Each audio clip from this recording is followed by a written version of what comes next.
Hello, it's Bert. Welcome back. Today, we're going to be talking about a framework on how to make your first pitch in a conversation. Because I know it can be intimidating, but I want to give you an example of what I did when I start pitching to my prospects, my first pitch to them, and how that conversation looks like. And we're going to break it down on what that looks like, okay? But before we get to that, I want to share this piece of information for you.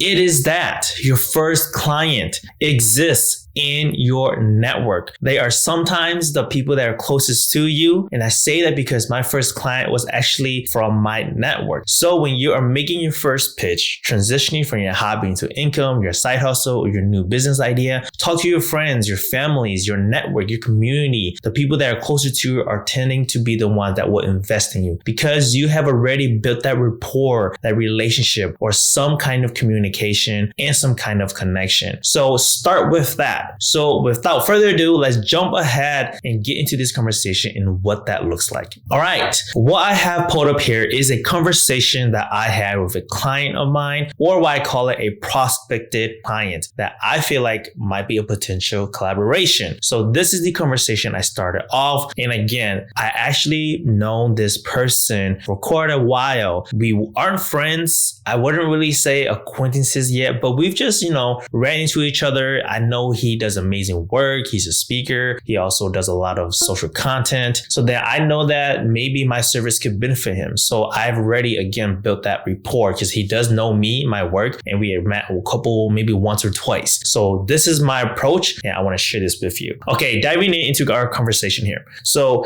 hey, Jack, I'm excited to see you speak at the Empower to Thrive conference this weekend. I'm reaching out because I'm doing some exciting things with brand building. I see you as a key figure with a truth and voice that people resonate with in all aspects of mental health and traditional teachings through your content creations. Have you thought about brand building? I'd love to get a chance to connect with you next week to share about brand building and how I can be of help. So what I ended up doing there was that I kept my message short, intentional, and straight to the point. But I also want to break it down here for you guys. So when you guys are working up on your writing skills, either in email or Facebook, Instagram, LinkedIn, however you're doing your prospect outreach, this is what breaking it down looks like. So what I actually ended up doing was I researched what he was up to, where he's going, and we ended up going to the same event, the same conference. And I'm like, perfect chance. So that's why I started off by saying, hey, Jack, I'm excited to see you speak at the Empower to Thrive conference. Keep it personable, keep it human, because people can tell when you are using a templated email, but you still can, but just switch it around, do your research, understand where they're going and what they're doing currently. Now, let's dive deeper into the next paragraph, because what I love doing is I love saying I'm reaching out,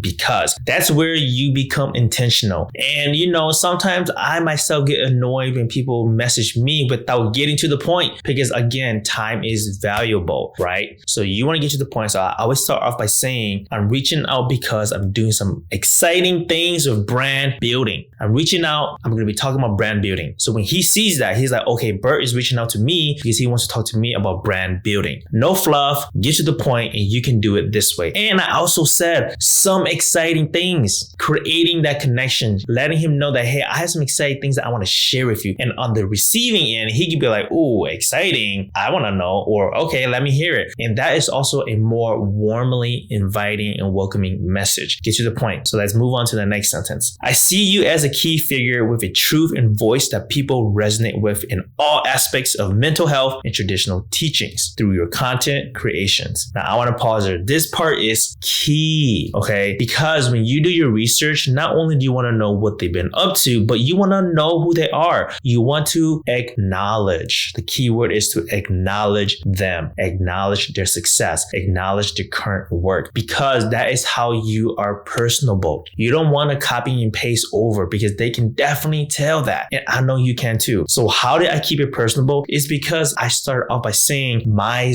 vision of him. I see you as a key figure. And I also repeat repeated what he always and constantly talks about. He always talks about mental health, right? And traditional teachings. So then I added that into the message by saying, I see you as a key figure, as a content creator with a truth in a voice because people listen to him, that people resonate with in all aspects of mental health, which is his main topics, and traditional teachings because he teaches traditional teachings in our culture through your content creations. See, I did something personal there. I acknowledge that he teaches mental health and traditional teachings. I acknowledge that he is very much inspirational as a key figure in our community. So I acknowledge that. So when you write your email or that copywriting, think about that. So let's jump into the last paragraph. Okay. Again, getting straight to the point and be intentional. Have you thought about building a brand or brand building, right? Because I looped it back, bringing a full circle. I started with my intention. I acknowledged him and I'm like, let's pull back now. I'm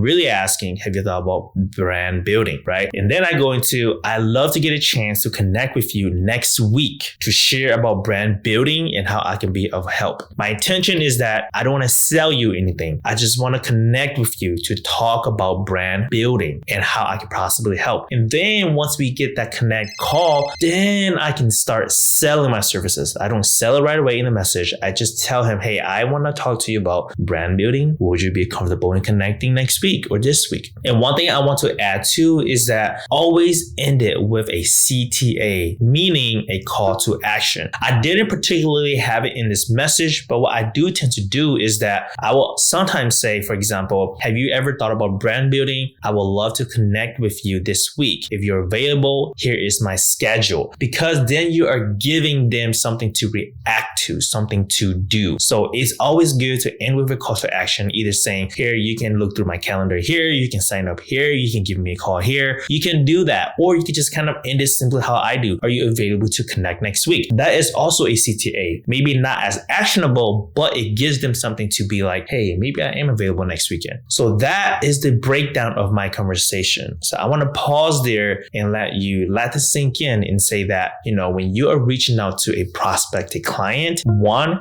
get straight to the point, 2, acknowledge them, and 3, bring them back full circle by telling them, hey, this is my intention again. Are you free? Let's connect and talk. Entrepreneurs and business owners, that is it. That is a framework on how to do your first pitch or your pitches to prospective clients. Again, copying and pasting from templates works, but switch it around and make it personable.